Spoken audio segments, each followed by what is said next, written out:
Hello everyone, welcome back to another week of the You Like That podcast. Join with me, my name is Adam. I am one half of the You Like That podcast. My name's Jack, I'm the other half of the You Like That podcast. We're back for another week for another step into phase 4 of the MCU. This week we are looking at Eternals, the latest big ensemble or superhero film to hit the screens. We'll jump into a little bit of news, a little couple questions by the end, because this should be a very chunky review. If you're here for your first time, please make sure you subscribe to our channel or like the video or do any of that good stuff to make sure you're around here, because there is a second show that we do as well. There is indeed. This isn't your only option of reviewness. We also do a midweek review called You Like That Extra. You might be thinking that's available through some separate channel, but it's not. Absolutely not. It is all here on the same channel. So make sure you subscribe to us so you get that notification. Make sure through the week you get that choice of a more accessible, classic-style movie that ultimately you guys have the choice of choosing from. Bit more direct too, it's just the movie. Yes. No news, no questions. It's just a straight 20-25 minute review. Discussing our relationship with that film, and just a general review and discussion in general. This coming week is Daniel Craig's first outing as one Jimothy Bond, Casino Royale. Yep, in theme with we're finally getting No Time to Die next week. Yeah, we have to title that episode "Finally Time to Die." It will be. It has to be. Gonna be fucking in there. We're going to have to think of a new joke. Yeah. That poor movie. Yep. We still got Morbius to kick while it's down. So. Yep. All right. Speaking of Morbius trailer dropped on a Monday. We will. All of Sony and Disney's trailers are out of the way, except for one. Yes. Tomorrow's Monday. Daddy's got his hope hat on. Yep. Maybe we'll wake up to a Spider-Man trailer tomorrow. Probably not. There's absolutely no rumors or anything. But nothing. Yeah, there was an Empire featurette like 2 weeks ago. So yeah. Maybe there's the rumblings are there. Realistically, the movie's what now? Pipeline. 6 weeks away now for the movie, something like that. Yeah, very close. God, that feels good to hear. I know, definitely does. But yes, the new Morbius trailer. We'll jump into that one now. So we got a full, much more complete trailer opposed to the one we got 13 years ago. Showcasing a lot more before Spider-Man 3. Yeah. Showcasing a lot more of Jared Leto as Michael Morbius in full costume. We see a lot more use of his powers. Seems like the visual effects are finished now. Yeah, 100%. Like that first trailer looks very different to this one. Yeah, it didn't. Yeah, it definitely seemed like it was mid-production. Yeah, I've been joking that it's just been sitting on a hard drive somewhere, but obviously they were still working on it. Yeah, because it looks different. It does. And I think it looks fucking wonderful. Okay. I'm really... This trailer came out so long ago, I don't... Yeah. Last Monday feels like an eternity. The different shots we got of Morbius, like, in full, like, vampire form, I thought were fucking incredible. Yeah, it's a bit less Snapchat filter, a bit more... Like scary. It's fucking scary. Yeah, like you get a bit more personality too. He says more words. Yeah, he says a lot, which is important for you. Yeah, it's a lot more building this character of the anti-hero that he is. Are you here to save the world? Are you here to destroy it? What's your thing? You know. Yep. You're a vampire, but hey, you do what you got to do. So we get a lot more into it to see where we're sort of going to be leading with this movie, but. Ultimately, we get thrown about 34 Easter eggs in this. Yeah, there's a few. Trailer as well. Matt Smith apparently is just playing a character who gets vampire blood as well and just turns into evil Morbius. So it's going to be one of those. Might be one of those every single Marvel movie of all time. Yep. Just fighting a bad version of themselves. Yep. Matt Smith. I'm so excited to see Matt Smith in more things. Yeah. Because he's fucking rules. It'll be good to see. He's coming up in 2 weeks. We'll be talking about him. Yep. Last Night in Soho. Yes. So we also get reference to all 3 Spider-Man universes. Yep. In this as well. We see Oscorp Tower in a brooding shot. Yep. Of the skyline of the city. We've got there's a newspaper article, the Daily Bugle newspaper. Yep. Showcasing two top little small headlines one reading Black Cat, Friend or Foe. And then Rhino on the Loose, Zoo Hoax Fools Us All. Yeah. There's a receptionist in The Amazing Spider-Man 2 that's supposed to be Black Cat. Actually was going to be Black Cat, but obviously that franchise went nowhere.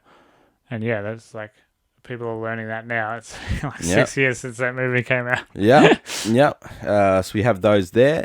We also, the original one we see was the Raimi Spider-Man poster on the wall saying Murderer. The promo shot from Spider-Man PS4. Yep. And Adrian Toomes. Obviously, Michael Keaton, Adrian Toomes, as we believe is Vulture from Homecoming. You would have to assume. You would have to assume that. Jail. Yeah. Because he does say a little line to Morbius saying, we should keep in touch. Yep. Which is sort of like a, hey, come join the Six. We're going to have a scene together in prison. We're going to do a thing on a couple Spider-Men. But yeah, it looks like it'll cut away from violence, and it'll be Venom 1. It'll be the movie Venom 1, I think. It'll be very similar to the movie Venom 1. Yeah, the kills will be there, but they won't be your... they won't be there. Not the ones that we're looking for. It doesn't seem to be.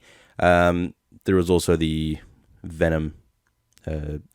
joke as well as the cops saying, this is about as fucked up as that thing that happened in San Francisco, which is referring to the Venom Let There Be Carnage. Yep.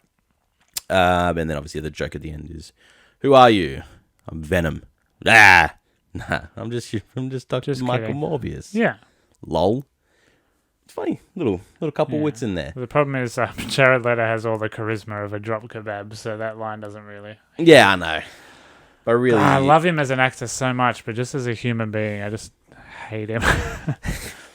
Look, he's just a weird one. Such a good actor. You know, it's weird that he's 49. That's insane. He's nearly in his 50s. That's crazy. And coming up in the review later as well, we're going to be talking about Angelina Jolie. Like, the Fountain of Youth is real. Yeah. It's so real. Like, I looked it up and I linked saw... to money, whatever it is. And I was like, 49? No, what? The guy looks like he's in his, like, late 30s. Yeah. It's crazy. Not nearly 50. Yeah, he looked like a young boy in Fight Club, and that was only 99. Yeah. I don't know, man. He's fucking killing it. That man does not age. Yeah, that's it. So obviously, there's big things for Morbius now. It's obviously showcasing. This is a reference to a lot of shit. This is, again, another lead into Sony's MCU world and the world that they're planning to build upon. What's theirs called? It's just like the Spider-Man universe, I think it's called. Yeah, it's like the Spider-Man, Sony's Spider-Man cinematic universe. Something like that, yeah. Something like that, where they just want to go, it's still Marvel, but remember the word Sony's. Yeah. The relationship between Disney and Sony is much better now. 100%. I remember even when we started this podcast like a year ago, we were joking about like the spiteful nature of that relationship. And yeah, they've mended a lot of fences, and they seem to be walking the walk together now. They've mended a couple. Fucking bridges. Benefits everyone, right? 100%. Like holy shit, it benefits the audience, benefits Sony, benefits Disney. Yeah, look how much they can do. Look how great it can still be, and it's just a perfect plan for the future to keep everyone happy. Exactly, and pumping out what the people want. Yep, regardless of very good. It's a very good thing. Yeah. So the universe is going to be strong. It's going to be a very strong universe. So yeah, we've got that. I'm sure that's going to be the only trailer we get now until January when the movie comes out. Yeah. Another quick little two-parter news. Nothing too crazy. Dwayne Johnson's come out to confirm that all of his future movies will not be including the use of real guns on set. Yeah, not surprising at all. Yeah, a lot of people coming out now because of the incident that happened with Alec Baldwin and his production set. I genuinely think it'll just become law. Yeah. I think. Yeah. Enough people are turning around to say no. It really fucking should. Yeah. Still tragic, and it's good to see a lot of people are taking it serious and hopefully putting in those steps to implement a much better future for the movie industry. Correct. Especially on set.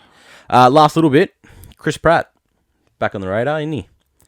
Yep. Voicing doing another fucking voice. Doing another voice. This time he's going to be doing Garfield. Yep. You remember that little fat cunt? Remember the two Bill Murray movies? Yep. How the fuck did they get a sequel out of that? I don't know. 2004 was a weird time. Man. How are they getting a reboot out of this? Yeah, well, Garfield. Jeez. He wasn't in the zeitgeist in 2004 when the first one came out. It's crazy. And still... Maybe there's a cartoon going that we don't know about. And it's I really don't popular. know, but there's no way kids are going and looking at Garfield going like, fucking that cunt. It's not. That little cat, man, he's got it going for him. He loves lasagna. Yeah. Loves to sleep and fuck Mondays. I think it'll be like just a full computer animated straight to Netflix. Yeah, surely. probably. More than likely. Oh, I don't know. If it was, I don't think Chris Pratt would have signed on for that. Yeah, You need that maybe. big money. Yeah, true. Yeah, that sounds like a fucking sleep paralysis demon, so I do not want to watch that. Nope. I can promise you that will not be on our radar. Whenever we that may does be come out. edge of our seats for this Mario movie, but Jesus. Yeah. Not Garfield. Yeah, at least the Mario movie's got a plethora of characters for us to look upon, but just a straight Garfield, I don't need it. I don't need to know. Chris Pratt's going to be voicing everything now. Yep. Is what it Some seems good like. memes will come out of it, I guess. Yep. We can thank the internet for that. Yes, we can. Alrighty, that's questions done for the week. Let's jump into our main review.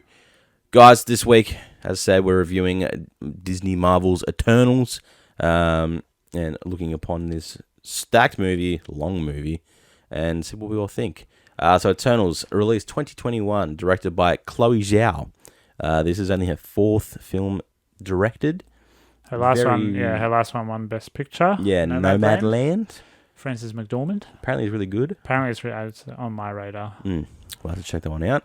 But she's pretty new into the scene, but she had some ideas brought to Kevin Feige in that. They really enjoyed what she was spitting out. Gave her the role for it. Nice. Runtime of 157 minutes. It's a long one. It's a fucking long one. Budget of $200 million. Disney Marvel money. Box office so far is only $69 million. It has only been out for 2 days, basically. Yeah. Now, the Rotten Tomato score. This is the interesting one. This is what's been on everyone's lips for the last week or so. Yes. With coming out earlier for critics and reviewers and all that. So the critic score is 48%. Mm-hmm. It is the lowest ranked Marvel movie on Rotten Tomatoes now. Mm-hmm. But the audience score is 81%. Yeah. This is one of those movies. There was some review bombing. There was a bit of review bombing. Early on in its life, but I think they fixed that. Yeah. Basically, the audience went, "You're dumb. This is a good movie." Yeah. I can't fathom as to why. And I know there's issues with it that we'll get into. I still haven't read any reviews yet. Yeah. Some of the reviews I've read are just straightforward garbage. I don't think I want to. All right, so your casting list. Big cast here.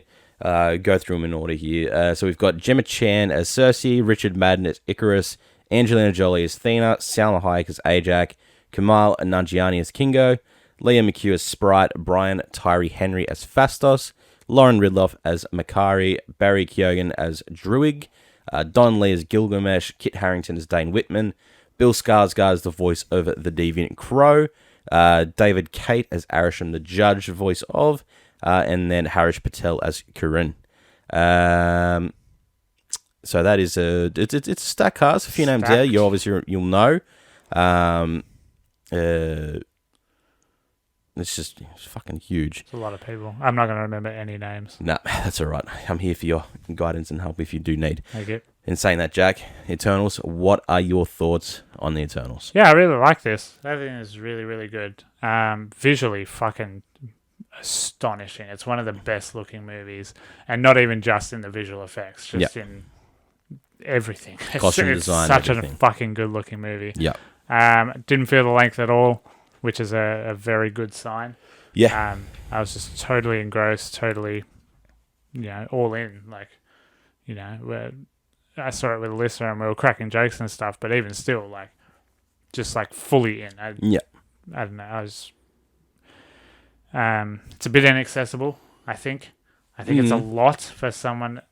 Nobody's jumping into the MCU now, are they? Nah. If you're not on board now, you're never going to be. Yeah. But even still, I think, okay, there's a lot going on here. Yeah. But they do a very good job with it. There so many characters. You look at the poster for this and you laugh because the ensemble is just like it's a so 10, many people on it. Yeah, it's a 10-member group. Yeah, and the way they introduce it and time jump and stuff, I think if you're not either all the way in or you're not really paying attention, it'll be a fucking nightmare. Like if you lose the thread, if you lose any of the threads, you're fucked. Yeah. A, because it's such a long movie. B, because so much happens. And C, because there's just so many names. Yeah. Just alone the names. So you really do have to set yourself up to watch it. You have to go and watch it. But it will reward you for doing that because it looks incredible. The performances are great. The score, like, I never noticed score, but in this I was noticing the score. I was like, this is fucking gorgeous, man. A couple of memorable set pieces. Trailer gives a lot away. As they do, but that's the trailers. It's what trailers do, and you don't realize it until you're actually in the film. They do really well to make trailers give so much away, but you don't realize it until you've watched it and you go, they put it right in front of my fucking eyes, didn't they? Yeah. And a couple of gripes. The humor doesn't work. I don't think any of the humor in this works. I think it's a tonal nightmare. And I think that comes from, we'll talk about it a bit more, but I think there was some studio fingers in the pie there because I think, we'll get to it. Humor didn't work. And it's just a bit, it's a lot. Yeah. It's a lot. It's not a very... It's not Avengers. It's not fun. No, without a doubt. It's never supposed to be. No. But if you're going in not really knowing what it is. Yeah. So, I'm complete agreement. Absolutely love this movie. I fucking adore this movie. It's a fucking lovely time. It is such a good film. It is so different for the MCU, which is where a lot of critics have gone to put it on blast and say, it's so different. I'm like, we've had like 30 movies. It has to change. Most of us, 99% of us are craving that. Yeah. Like, we need something fresh. Need something different. They can't keep taking that same recipe and pushing it because... And it's crazy we're up to phase 4 and it's only just kicking into something different now. It's like, holy shit. No, exactly. It's big. And we know how big Marvel's getting now and how big it already is. And you've got to start taking these different chances and changing it up. Because if you want this franchise to run fucking years into the future now, you got to start to change it up and you got to start to bring something new and different to the table. Otherwise, people are going to lose interest in your whole story that you're setting up long term, and no one's going to give a shit anymore. You have to start to bring in these new directors that want to try something different, and ultimately, most people will see that and go, "Yeah, fuck yeah, it's fucking incredible." And then that small minority go, "No, this isn't Iron Man. This isn't Captain America Winter Soldier. Yeah. Those were great." And like, yeah, they were great 10 years ago. And I think what Chloe Zhao submitted first to Marvel was there was zero link at all to previous Marvel movies, tonally. Yeah. And the studio went, like, where are the jokes? You've got Kumail Nanjiani, and there are no jokes. Yeah. Go back and reshoot.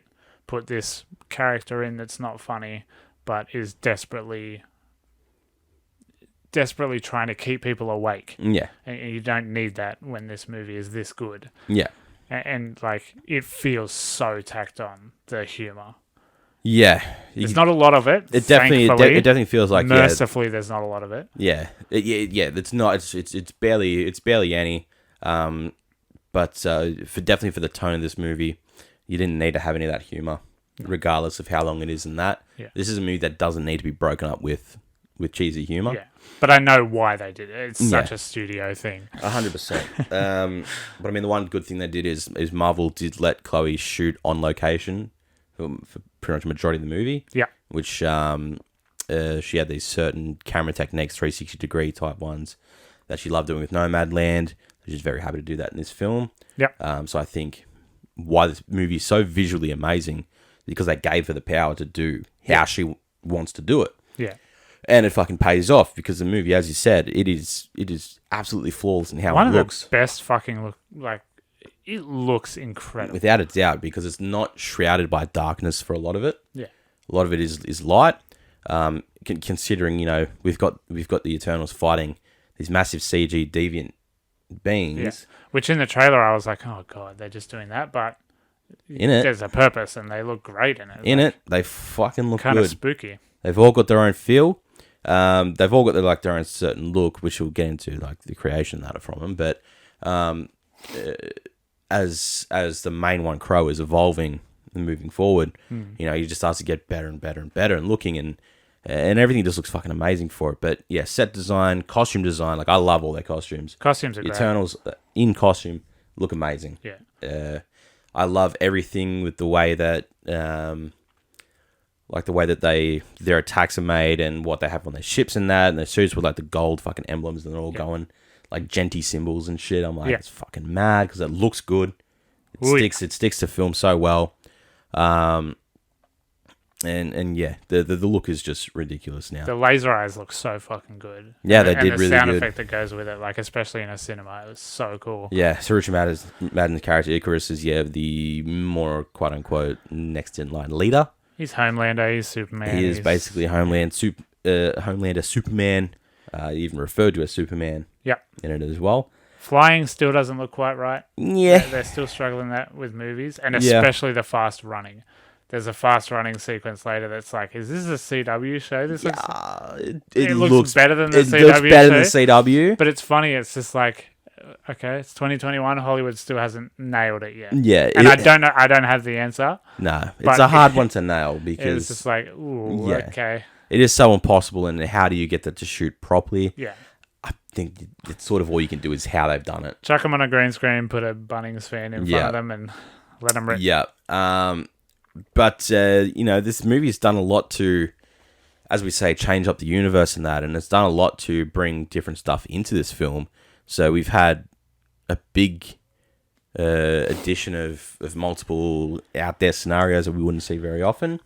So we have our first openly gay superhero with a family. Correct. In this. And they kiss. And they kiss. It's not off in the background. On screen. There's a gay kiss on screen. We have our first deaf superhero. Yep.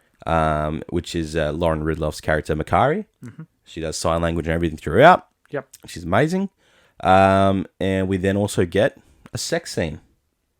Well, yeah, we do. We know what's happening. It's led that way. It's a romantic type. Which, excuse me, I heard a lot of people talking about it, being like, oh, sex scene, it's just a kid's movie. Why we don't need this. Fucking, why would you do this? It was 3 seconds. A kid would be so fucking bored with this movie. Yeah, without a doubt. Yeah, you see two pumps. It's a two-pump. There's definite hip It's thrust. from chest. Yeah. That's all you see. You don't see tits. Nah. You don't see anything. It's at night. I love it that it's just also on a rock too. It's also a sandy rock. And it's like... The only reason I had that scene Very is because public. I'm like, why are you doing it on sand for? Yeah, it's not great. But I know you're like eternal beings and that, but fuck, come on. You do get two pumps. Two pump chump. There he goes, Richard Madden Well done. on your brother. Yeah, so we get all that in a single movie. So obviously there is backlash in those certain countries that aren't progressive, in which they're not going to be showing the film because of these things. And Disney have gone, well, we're not removing them. For you, they're staying as that. If you don't want it, fuck up. Good. And fuck you. Yep. Those countries. Good. Okay, so let's dive a bit more deep into the movie now. So, in talking about focusing on this movie and needing to really pay attention. Yeah. Because this movie is so based upon the creation of the universe and Eternals, Deviants, who the Celestials are and that, will lose people. Oh, yeah. Because it's like explaining science to someone. Yeah. Of how did this get created? What's the universe? What's our purpose? All this other bullshit. Yeah, and then there's interpersonal character stuff. Yeah. For 10 characters. Yeah. Plus a god, whatever the Celestial is. Arishem the Judge. Yeah. And then there's the mission, and then there's people being conflicted by the mission, and people not being conflicted by the mission, but being conflicted by the other people not being conflicted by the mission. You know, you're just like, holy fuck, I really need... Like, you don't need a notepad because it's done well. It's told well. It's shown. Yeah. It's shown and told. And, you know, the performances are great and stuff. So you are following it, but fucking hell, just from the outside, like I just said it then, that's all real. That's all happening in this movie. It's like so much. And you're like, oh, geez, it's a tough sell. But as long as people know that the execution is done right and it sticks it, there's no... As far as I can remember, there's no lazy, like, throwaway conveniences. I'm sure there are. Like, you know, every Marvel movie has those convenient things every now and then. I don't think there's any thinking upon it, I can't sort of think for it to where there would be. Pick it apart too bad, So the main focus of this, I'll give that brief explanation for those that might need a re-up for it. So basically, Celestials are the big beings who we see as Arish and the Judge is the main one that the Eternals speak to. The Celestials are all mighty beings of power. They have the power to create universes. The touch of a hand. They're around before the universe was made. They're the reason the universe exists. Yep. They create a whole universe, get it out there. Arish and the Judge then went and created the Eternals, which are a bunch of beings sent to protect whatever planet they're there to protect. Yep. Under their guidance from the Deviants. Mm-hmm. Deviants are the outer worldly, demonish beings that are trying to destroy said world. Eternals' main thing is only protect whatever world you're on, those people, aliens, whoever they are. From the Deviants, do not get involved with their progression. Help them progress. Yep. Very mildly, but any sort of conflict, that is their business. You do not do anything upon it, which is why we get the lines later on about with Kit Harington's character, Dane, because he's got a little bit of a love interest with Cersei. You know, you guys have been here for 7,000 odd years. Why didn't you help the war with Thanos? Why didn't you help any sort of war that happened in this world? Yeah. And then you get the explanation, we're instructed not to interfere with human activity that's nothing to do with deviants. Yep. That's what we're here for. Other than that, we're here to help the world progress. Yep. That's basically all it is. There's some changes to that story later on, which we'll get to. The truth, albeit we'll call it. You know, but that's the main thing. So the universe and everything's created by Celestials. Eternals are out here to protect. Yeah, I wish we didn't see those in the trailer because they look spectacular and the scale is really terrifying and stuff like that. But of course, all those shots are in the trailer. Yeah. His voice is too boomy in a cinema. Yeah, he needs a subtitle because there's too much bass. Like I get it, he's a big being. Yeah. But when he talks, it's like, it's like the World Eater in God of War. It's just like, oh my god, I can't. What? Yeah. I get it, he's big, but I can't understand him. Yeah. But yeah, without a doubt. There's some problems with the not stepping in and helping with any wars and stuff, and like, you know, there's a joke he's trying to introduce the steam engine to like 1500 AD or whatever. Yeah. And they're like, no, it's too soon. Just give him a plowing tool. Plow, so they can do their farming. It's still like, okay, that's still a big jump. Like, humans should figure that out for themselves. You know, if you want to pick it apart like that, you can do that forever. Yeah. There's also an incredibly tasteless scene at Hiroshima.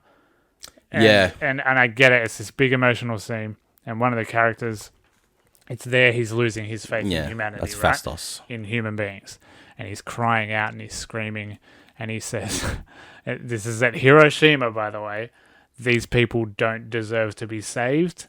And it's like, okay, you're in the middle of Hiroshima.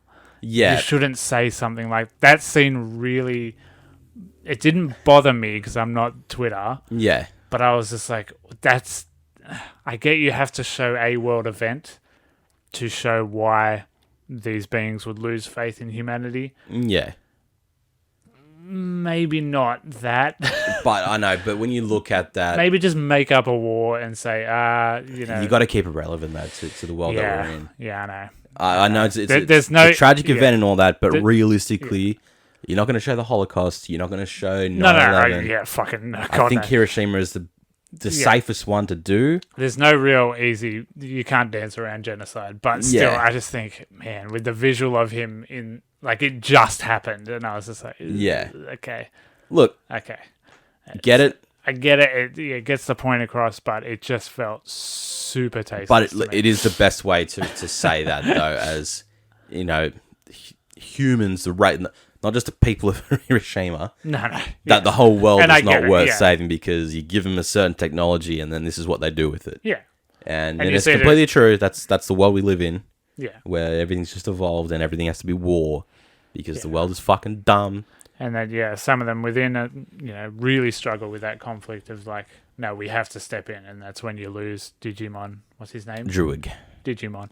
And you lose him because he's like, I'm just going to mind control everyone to never fight. Yeah. Like, wouldn't the world be better? Yeah. And then, the counterpoint to that is no, because everyone's under mind control. They're not humans anymore. Yeah, exactly. So, of course, you have that. Athena and Gilgamesh. the Flash as well. The Flash, they want to step in and Sorry, Makari.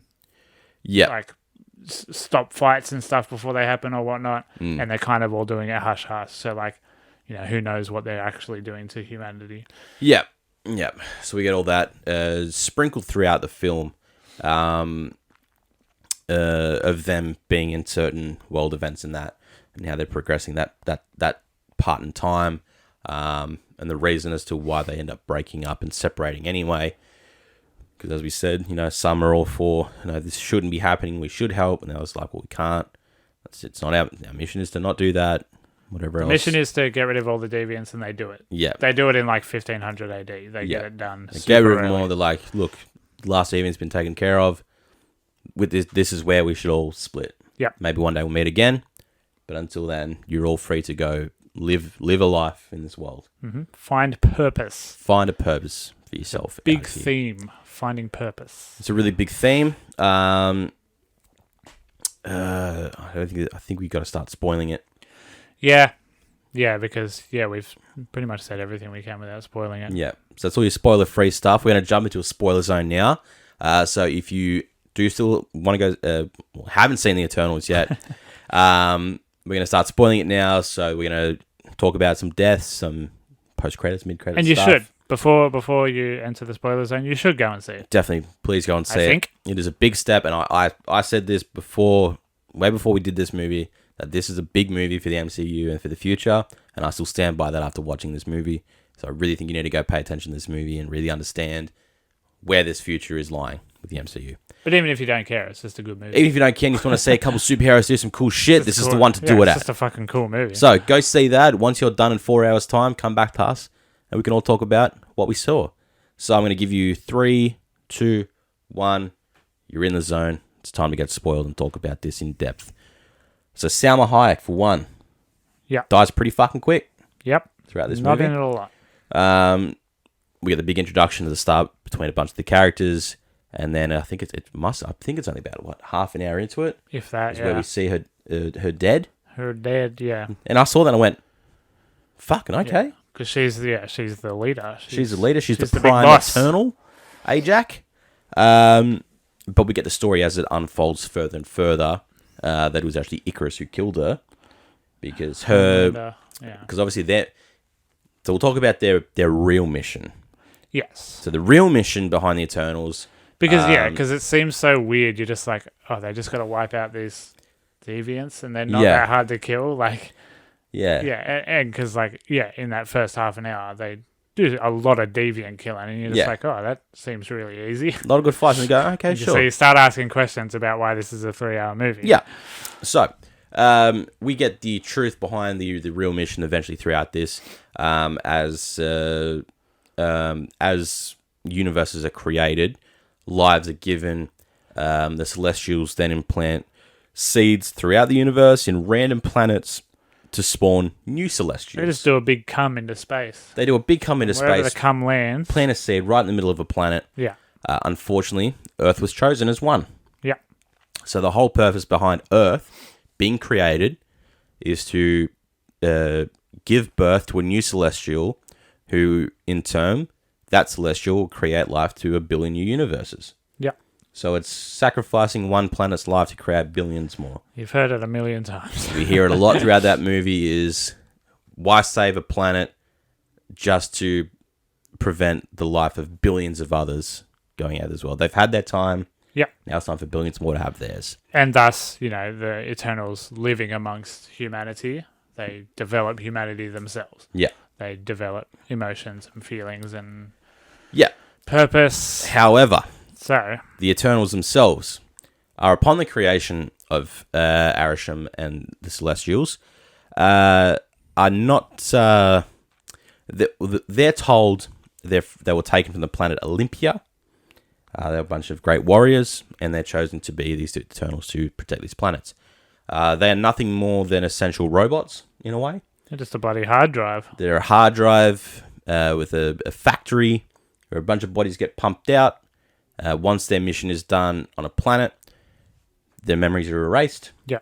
And they're reborn and put onto a new planet.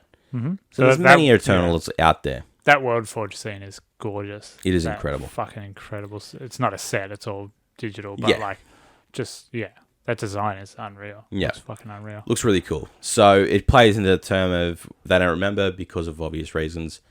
Everything is all wiped once this planet has ceased to be. Mm-hmm. And then they're resent out. They're basically different androids. They're reusable androids. Yeah. Basically. So any of their humanity was just learned and doesn't mean anything because they'll just get wiped out with that planet's extinction. Yeah. And then also the Deviants were also created for that same purpose as to erase all predators from said planet until they learn to become their own apex predators and go on a little bit of a riot and mutate and develop outside of the Celestials' control. Yeah. So they were meant to be just the death bringer of a planet to sort of reset it and just mold to be like, all right, it's all clean, whack in what you want. Yeah. But then life happens. Life finds a way. Life finds a way. And then the mutate and become fuckheads in the end. Yeah. So that's really what the real mission is now. Butter up Earth, populate it enough where this new celestial being has enough power and life on the Earth to rise up out of it and then create its own new universe. Yep. This Earth celestial is known as Tiamat. Mm-hmm. Is its name. It's already got a name. It's not even born yet. It's already got a name. And yeah, so that's the real reason that Ajak knew about. She's been doing it for millions of years, apparently, as being the Prime Eternal. She's seen many planets be destroyed, but she's the main one working with Arishem anyway. Yep. She reveals this plan to Icarus, who is basically her right-hand man. Mm-hmm. But then she reveals her plan to stop this. Yeah. She has seen what this Earth is capable of. She believes there's something more to it. She believes in live, laugh, love. Yep. She has a sign in a little cabin in South Dakota. Yep. I'm sure. Icarus goes, yep. I'll follow you to the end. And that end is very shortly followed with, hey, follow me to this icy place. Yeah, chuck you in a fucking pit of dogs. Looks down and goes, yo, deviants, huh? Yeah. She's like, wow, you can't just kill me yourself. He's like, nah, this is more fun. He gets you off the cliff and then, Yeah, because Homelander believes, the Celestials are it. Like, of course you have to follow the Celestials. Yeah.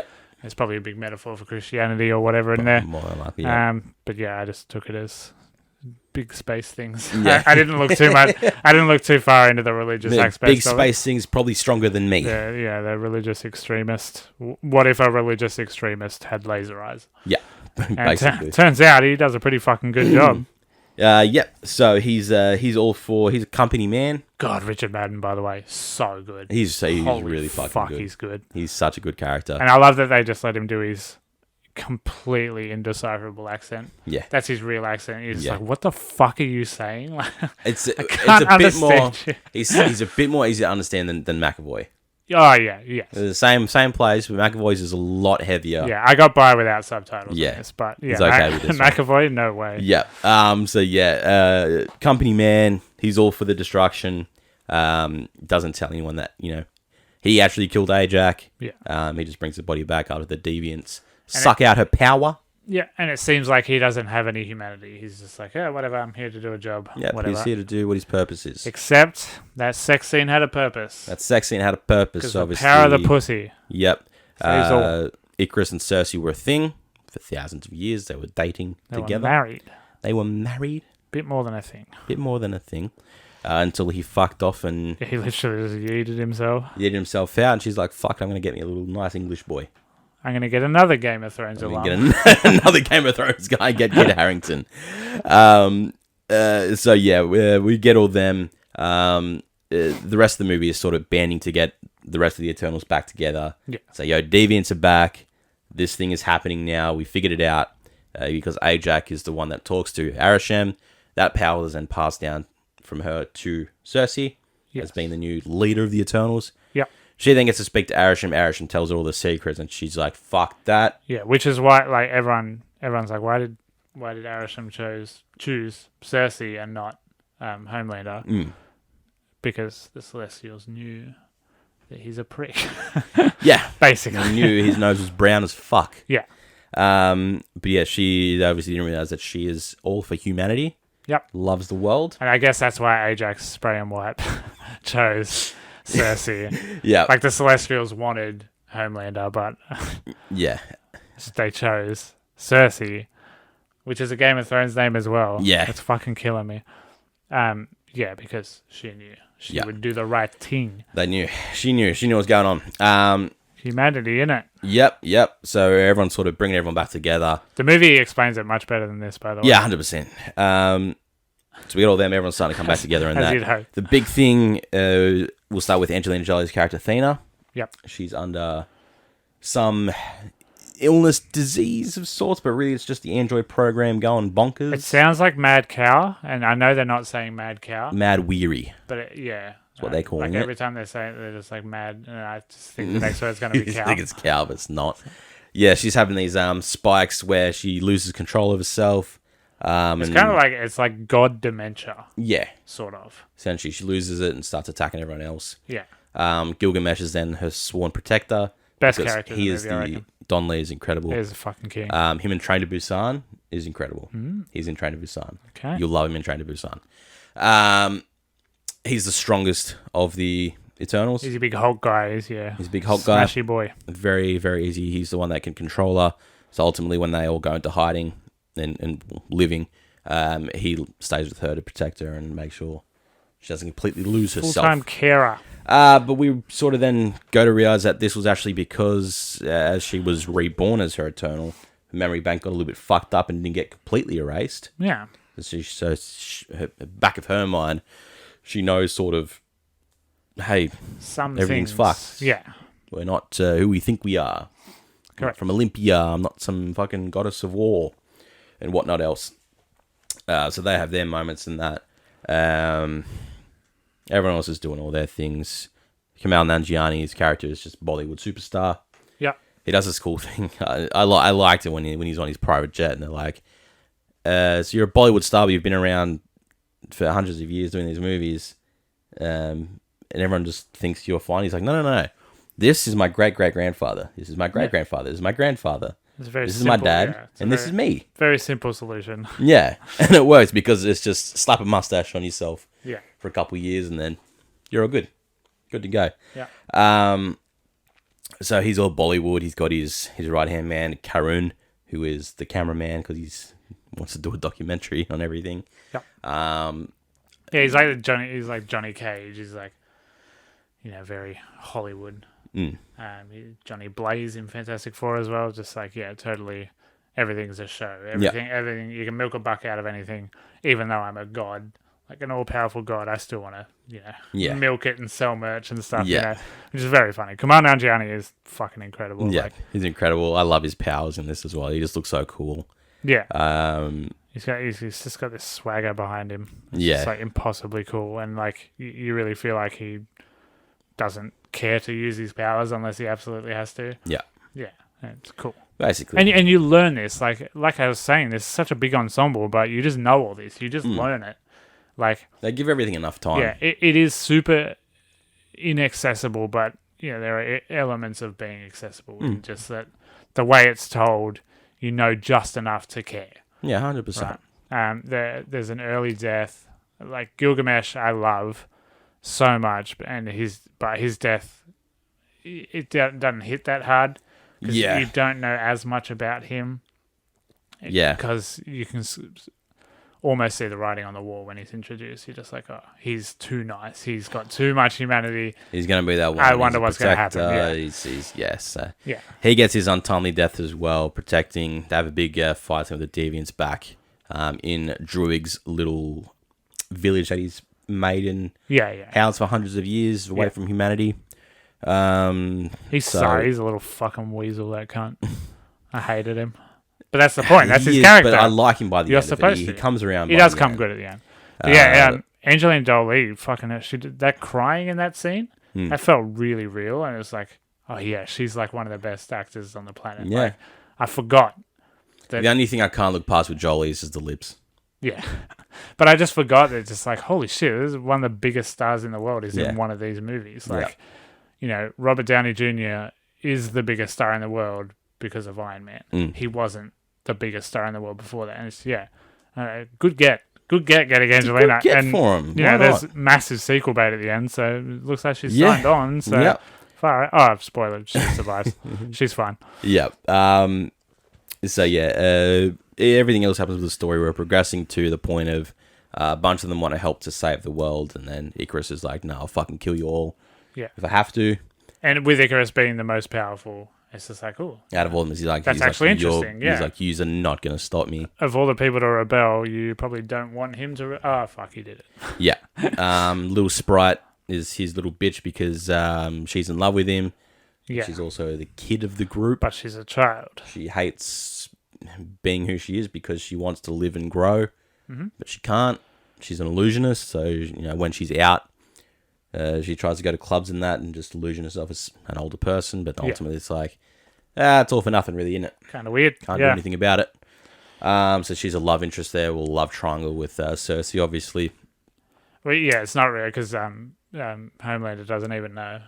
Yeah. He's just like, Cersei. He's just like, thanks for coming with me. Cersei. Good work. There is one joke that got a massive laugh out of me for the wrong reason. So it's when they're in Digimon's forest. Yeah. And she's FaceTiming, and it and then the cell service drops out, right? Yeah.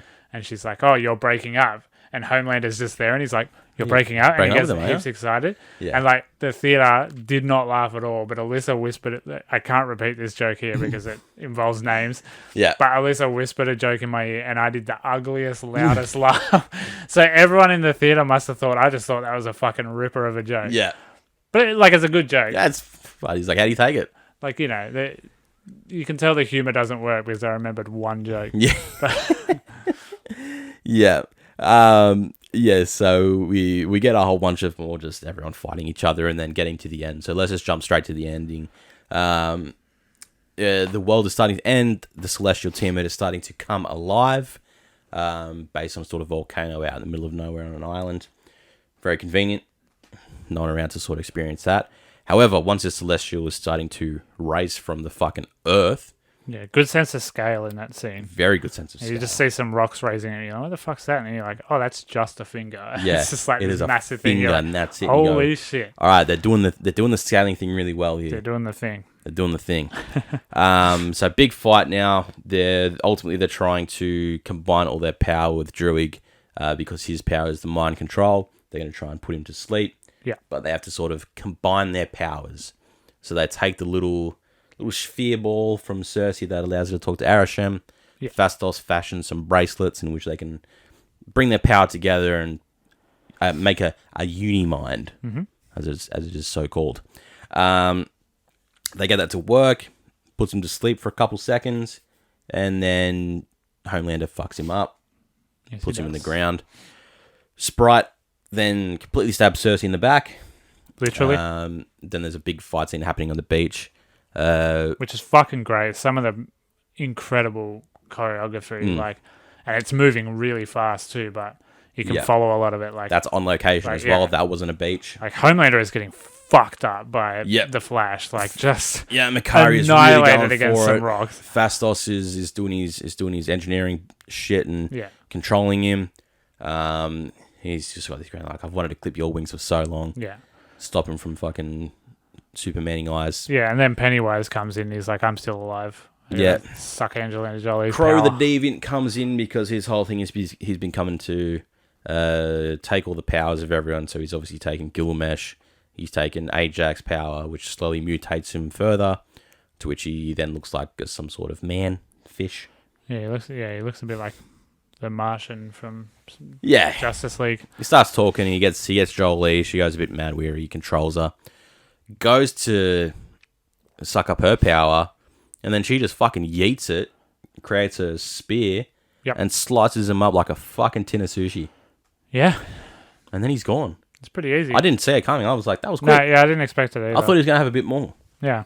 But it turns out, no, he is just the same bitch deviant that they all have been. Yeah, because there's just a little visual cue on Angelina Jolie's face that she's like switching between mad and not. Yeah. And yeah, if you're not paying like direct attention, you don't know who she is in that moment. Yeah. Like if you can't see the contacts, obviously. Yeah. But yeah, in that moment, you don't know what she's going to do. Yep. Comes through and then slices him up, and then that's it. Good to go. Did it well. Um, And that scene in the trailer misleads you for the rest of the movie. Yeah, you you're think like, it's gonna be she's like an gonna early betray. She's going to betray them all. yeah. And then as you're watching it, you're because she's seeing mind controlled. Yeah, Yeah. you're seeing the madness coming in. You're like, oh yeah, maybe like, she oh, might be the big bad in this. Maybe she's... Nope. Nope. It's all Homelander. But yeah, basically they all fight it out. Everything comes good. Cersei's power combined with everyone else allows her to completely freeze Tiamat in time.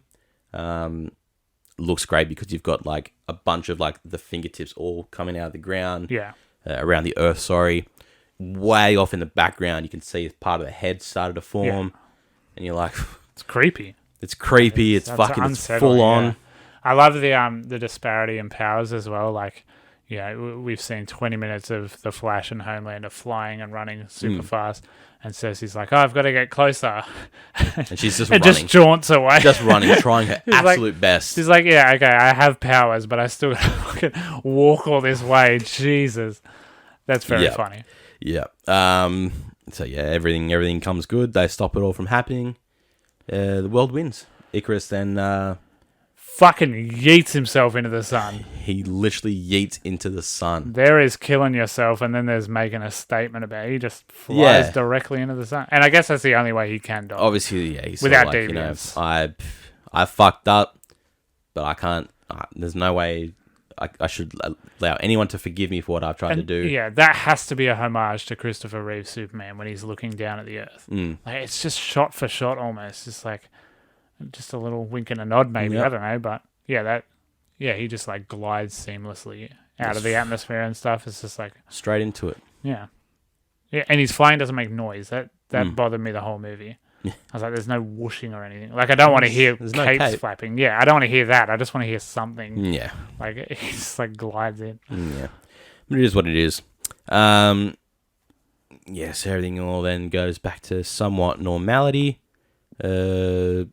Sprite is given the power to be a human.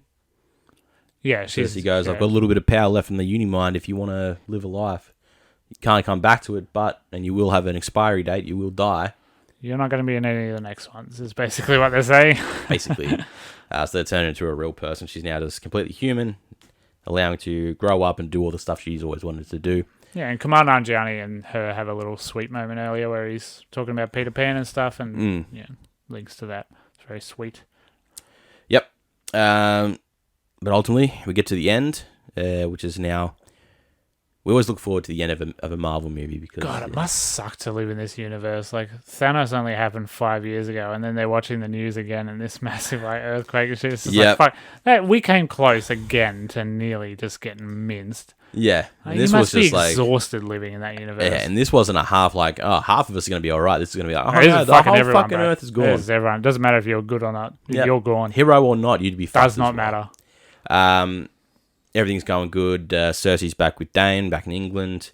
They're talking about everything. He's just like, so you're telling me you're still not a wizard? His whole joke was saying, like, are you a wizard? Are you Doctor Strange? Yeah. Because you do all these weird things Yep. and whatnot else. And her powers, like, in the long run, are pretty shit. She's Yeah, she can not got the best. she can manipulate matter into something else. Yeah. Is all she can do, basically. But we get a incredibly fucking brooding shot of Arishem the judge. I really love that shot. Like outside of Earth. Yeah. So you see it through the skyline and that, and it is so menacing because it is so huge. Yeah, it's all one shot. He's past the clouds, then darkness comes Just and then his whips head. him out. It's so fucking creepy. Like, it's not like his whole body's out. You just see head, and you're like, it's like huge. Yeah. So Shades of Galactus. he's taken the 3 left on Earth. So Cersei, Fastos, and is Nanjiani with him? Yes. Yeah, because you gone with Correct. to Bollywood. He's like, you chose to sacrifice a celestial for this planet. We're going to see from your memories if this planet is worthy, and I will be back to judge them. Yeah, it's not clear whether that's happened before or not. I guess not. Yeah, but I guess Arishem he's Arishem the judge. Yeah. So he obviously makes some sort of judgment based on something. So maybe it has happened before on another planet. I suppose, yeah. Maybe. Ultimately, it sort of sets up the sequel bait there for what the Eternals 2 will be. Yeah. They get taken with him, and then Kit Harington's just sort of like, we serious again? What a strange way to get ghosted. But he's also about to say something to Cersei before she does get taken in reference to his family history. Lineage. But then the movie cuts out, which means we have to wait for the mid-credit scene and the post-credit scene. So let's jump into those and round out this long-ass episode. Very good movie. Yeah, I don't know if you're still listening. the basis, yeah, very good movie. It is a lot, and as you can tell by how much we've spoken about it, we've cut out a lot from this review as well, because you could keep going for fucking years. If we really thought about every single thing that happened, it would be a long... Looks nice, sounds nice, is interesting, is gripping. It's what we need. You give a fuck about the characters. Yeah. You enjoy the set pieces. Satisfying ending. The sequel bait is enough to keep you on the hook, I think. Yep. I usually don't give a fuck about the sequel bait, but in this one I was just like, yeah, I would like to see what they're going to do. So the sequel bait for this is really good. For one, it doesn't bring us characters from the universe we've already had. Yes. This sets us up with 2 new ones. As exciting, yeah. 3 new ones. As exciting as it was to see the Rough, it was still just like, okay, yeah. Where's Reed Richards? Yeah, exactly. Where's fucking Wolverine? Exactly. This one goes, nope, let's throw some more new stuff because we're progressing. We need new people. So mid-credit scene we'll start with first. We see the other Eternals on the ship, the ones that left Earth. So we've got Druig, Makari, and Angelina Jolie, Athena. Yeah. All on here. Sort of being like, yeah, we haven't had contact with the others and it's been 2 weeks. Wonder what's happened to them. They're on the ship and a little portal opens. A little thing pops out of it. Voiced by none other than Patton Oswalt. We see Pip the Troll.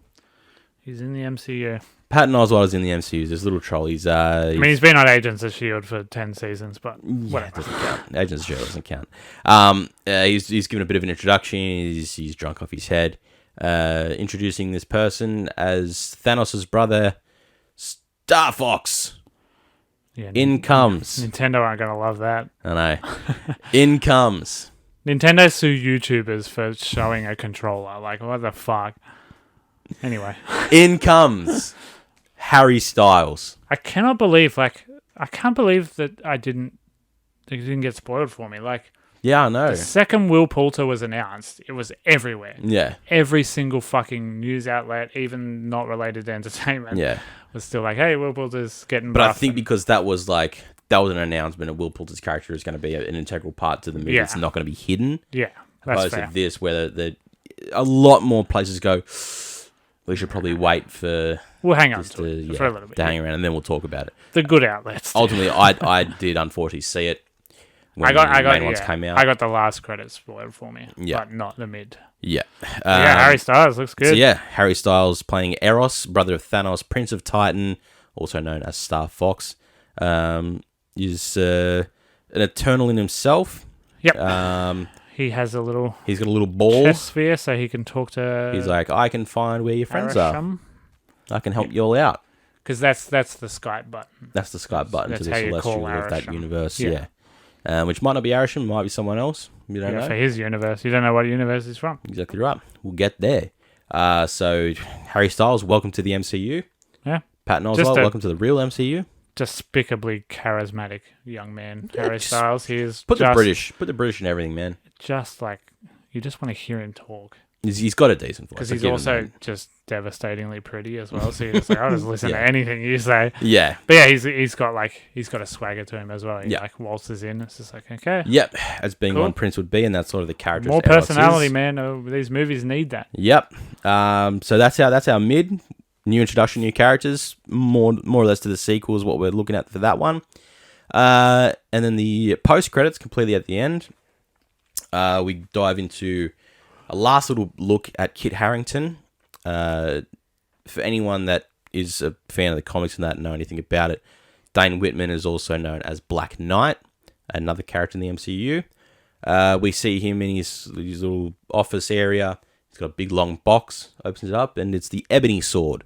Yep. Ebony Sword is a cursed sword passed down through generations of his family, through the Dark Ages and medieval times and whatnot else. He's sort of looking at going, ooh, should I not? Fucking, what do I do? The sword's sort of talking. It's making all these little movements to show its curseness. Yep. And he's sort of like, okay, come on, if I can do this. He's about to go pick up the sword. We hear a mysterious voice saying, are you sure you're ready to do that, Whitman? Mm-hmm. And before any interviews came out, everyone was sort of like, who the fuck was that? Because it sounded a little bit like Nick Fury, but then at the same time, it did not sound like Nick Fury whatsoever. Literally, genuinely, our session started at 6. I opened the Instagram page at maybe like 5:52. Yeah. And this was the first. Chloe Zhao announcing this was the first thing I saw. I was just like, 8 minutes, huh? 8 minutes before I see it. Yeah. So Chloe Zhao came out to confirm whose voice that was. And it is none other. You have to pronounce his name because I can't. Mahershala Ali. There you go. Also known as the MCU Blade. Oh, yeah. We have a finally script that still isn't written yet. But this he's tells us it's not far away. He's in. It's there. It exists. They've introduced it, which means something is not far away from Blade. Just. Whether it be we see him in something else as another little person cameo until we get the Blade movie. Yeah. Who knows? Maybe that movie is nearly done. If we see a in costume post-credit scene or something, I'm just going to lose my fucking mind. Very excited.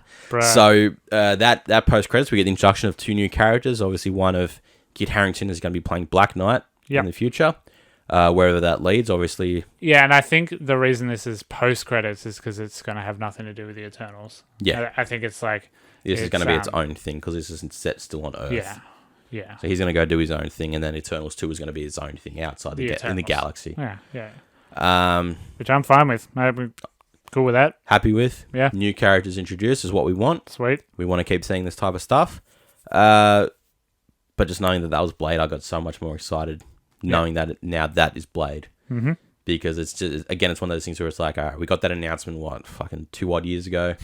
We've had nothing about it since. Yes. But hey, maybe they've been doing that in the background very secretly. And maybe. That would be nice. To chuck this in, you got to go, fuck, it's not far away. Yeah. But hey, that's the Eternals. It's a good movie. It's a fucking great movie. It. Very good movie. Definitely get out there and watch it. It's the MCU Phase 4. It's the next step into what could be a massive, massive phase with a plethora of new characters, which I'm very excited for. It is 6 weeks away. Oh my God, don't. Oh, not far away. Spider-Man, we're almost there. All right, let's round out the episode with a couple questions and finish this off so I can go eat some fucking dinner and go back to bed. So, if you guys want to send us any questions, Instagram, hit us up, slide in our DMs, or wait until we make a post asking for the questions. Send us whatever you want. We don't care, but you'll get shouted out on the show, and you might learn a little bit about us. Yeah, maybe. It's a fun way to do it. All right, we'll start with Brooke here. Name some red flags you have had in the past but ignored. Oh, God, I don't know. All of them. Yeah, pretty much. I haven't had a great run in dating. I'm trying to think of ones that are funny and just not devastating and awful to bring up. I think my only ones is just not the constant. Why are you talking to her? Who is she? Oh, To my like close girlfriends. Yeah. Okay. And it's just like my friends I've known for 15 odd years. Yeah. And I've known you for a week. Yeah. Shut your mouth. Oh. Okay. Fair. Didn't say that, but should have at the time. And then you got engaged. Yeah. Yeah, I don't have any that I can make funny. Sorry. It's all right. We don't need it. How you might have it for this one. How long should you wait in a relationship to have sex? Does not matter at all. It depends on the vibe. It depends on consent. Depends if you're both feeling it. Fuck it, who cares? Yep, just do it. This society is so ingrained in slut shaming. Like, who gives a fuck, man? Yeah. Sex is fun. Yeah. Sex is cool. If there's Just a do it. connection, if you both clearly want it, try and both be sober. Make sure there's boundaries. Yeah, I know that's making it sound like you have to go through a fucking checklist, and it's making it sound sterile and boring, but you will feel the vibe. Yeah. When the vibe's right. Just rate it. Just rate it. Yeah, you don't have to wait. You do not have to 3 wait. dates. You don't have to not text and play a game and see if they'll text first. No, if first date goes well and you want to fuck. Who cares? Yep. Nobody's watching. Nobody. You're not the main character in a movie. Yeah. Nobody gives a fuck. Do whatever you want. Get it fuck done. on the first date. Fuck on the 7th date. If you wait, that's fine too. But you don't have to. There's no societal standard. Just see how it is. Just go for it. When people get your name wrong, what do they mistake you for? Jake. I get a lot of Jake. Alan. Yeah. Which I got last night. Yeah. For whatever reason. I'd rather ever get my name mistaken for anyway. It's just not as common as you'd think. Yeah. I mean, unless you've got a weird ass name and they just go fucking who? Yeah. And like, it's really hard to fuck up Jack. It's 4 letters. Yeah. And Adam. Yeah. Dad's Adam. One of the most common names in the world. Yeah. Chelsea also asks, is that not Homelander for the photo you posted? That's the joke. And that's the joke. He's very similar to Homelander in a lot of ways. Yeah. Okay. Now, Alyssa, what's a movie that's not getting made but you really, really wish it was? Infamous. I would love to see an Infamous movie. That'd be really cool. Maybe not the Cole story. Maybe not the what's his name? Dermot. DeWalt. Devon. What's it? Delson. From Second Son. Yeah. Okay. Maybe not that, but just do an Infamous like story and have it like big and spectacular, and it's such a good looking world and cool lore and stuff. I would love an Infamous movie. Yeah. I'd love I know it's been done, but I'd like a really good Tekken movie. Yeah. Like just a proper Had a couple of digs at it. I've had a couple digs, but it is what it is. An Apex Legends movie wouldn't go astray either. There's a lot of lore in the characters in that game. Yeah. And even if you only take a couple, you could make something really good out of it. I wanted another Hereditary or The Lighthouse to come along. Just something so original, unexpected, and just life-changing. Like realistically, I just want someone that I don't know anything about. Yes. And they just pull out of their brain and go, here's the story. Yeah. And that'd be fucking mad. Yeah, something just truly fucking, here you go, boom. Mic drop. Yeah. Who was the hottest ring-turnal? The hottest ring-turnal? Oh, yeah, Angelina Jolie. Oh, my God. Well, Richard Madden comes close for me because I'm just disgustingly attracted to him. I don't know, because I just can't look past Jolie's lips. Oh, God. I just can't do big lips, man. They're just not all there for me. I'd say, I think Gemma Chan is a lovely-looking lady. She's a fine-looking lady. I like her. Would you rather cum that smelt like garlic or feet that smelt of olives? I really like olives. I don't love feet, but, I like olives more than I like garlic. Yeah, but then you're going to subject other people to your smelly feet of olives. That's true. Post your cum. Sorry, Brooke. You're the one dealing with that. Going back to our first question, like, should you fuck on the first date? That's a conversation you have to have first. Be like, right, when I finish, it's gonna smell like a margarita pizza. Yeah, are you up for that? We're like, what's your relationship with garlic? Yeah, I don't love garlic either. So like, I don't know if you can contain it in a Jimmy, I guess. Just waddle over to the bathroom. Yeah, and take it off without them there. I'm going with the cum. Okay. I think the cum will work. Take that quote out of context. I'm going with the cum. All right, last one from our boy Lachlan.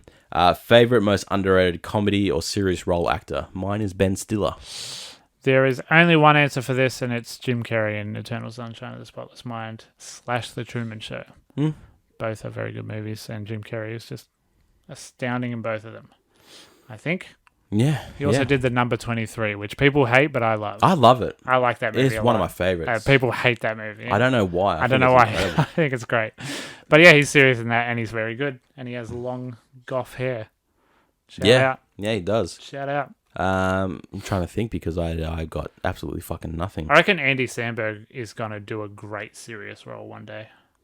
Actually, sorry, no, He dipped his toe in Palm Springs, but there was still a lot of jokes. Pete Davidson in King of Staten Island. Oh, yeah. Yeah, that's the answer, isn't it? And there was another one. Fuck me, that was a good movie. What was the other one that he did that me and Brooke watched? Oh, something youth something. Yeah. Adolescence something. It's got that word in it. Write in and tell us. Brooke, let me know. Yes, Can't remember, but that was a fucking incredible movie as well. He was so good. Yeah, I want to see that. I haven't seen it. Really fucking good. Really, really good. Yeah, cool. Yeah, that's a fucking great answer. Yeah, Pete Davidson. I love Pete Davidson. Hands down. Shout out. All right, that's the show. We're done. Guys, thanks for sticking around if you made it all the way through this. We appreciate you if you did. If you want to find us anywhere, Linktree in our description below. It'll take you everywhere that we're available, which is basically everywhere. Pretty much everywhere on the internet. Yeah, you'd be struggling to find somewhere we're not on. If you want any merch, our Redbubble store is posted below as well. If you're here for the first time, again, make sure you like, share, subscribe, do all that good stuff on the video. If you're on the audios, like it, stand up a screeny. Do whatever you can do on those audio ones. We appreciate all the help that you do give us.